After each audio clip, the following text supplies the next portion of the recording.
lutje për lindje të vështirë.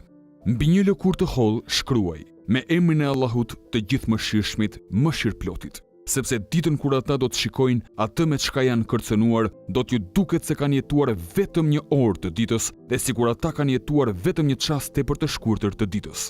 Kur gruaja e Imranit tha: o Zot, unë e taksa në shërbimin tënd atë që kam në bark, prandaj ti pranoje atë prej meje, sepse vetëm ti je gjithë dëgjuesi i gjithdituri. Pastaj copën e lëkurës së shkruar lidhe mbi kofshën e djathtë të lehonës dhe pasi ajo të lind, hiqe menjëherë. Gjithashtu është transmetuar që te lehona të këndohet.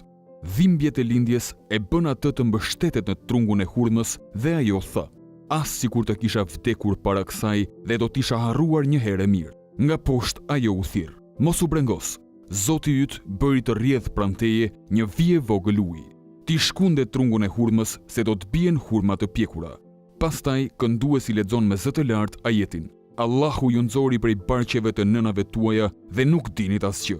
Ai bëri për ju dëgjim, shikim dhe zemër, kështu që ju të falenderoni. Kështu dil jashtë i paprangosur, dil jashtë me lejen e Allahut. Prej Sadikut për lehtësimin e lindjes është transmetuar: shkruaj mbi një dras ose mbi një copë lëkure: o Zoti im, larguesi i hidhrimit, heqësi i ankthit, i gjithë mëshirshëm në këtë botë në botën tjetër dhe mëshirë plot në të dyja botët. Mëshiroje filanen të bijën e filanes me mëshirën që ajo të mos ketë nevojë për mëshirën e të gjitha krijesave të tua. Largoje prej saj gjendjen e rëndë në të cilën është, me atë mëshirë hiqe prej saj atë çka e mundon atë. Lehtësoje lindjen e saj.